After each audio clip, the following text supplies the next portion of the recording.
ఈరోజు మనల్ని అందరినీ దేవుడు తన ప్రతిబింబాలుగా లోకంలో పెట్టాడు.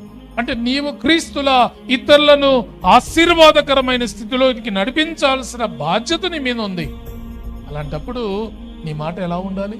ఎంత ప్రేమ కలిగిన మాటలు నీ నోట రావాలి, ఎంత మంచి మాటలు నీ ఉచ్చరించాలి. నీ మాటల్లో దయ కనబడాలి.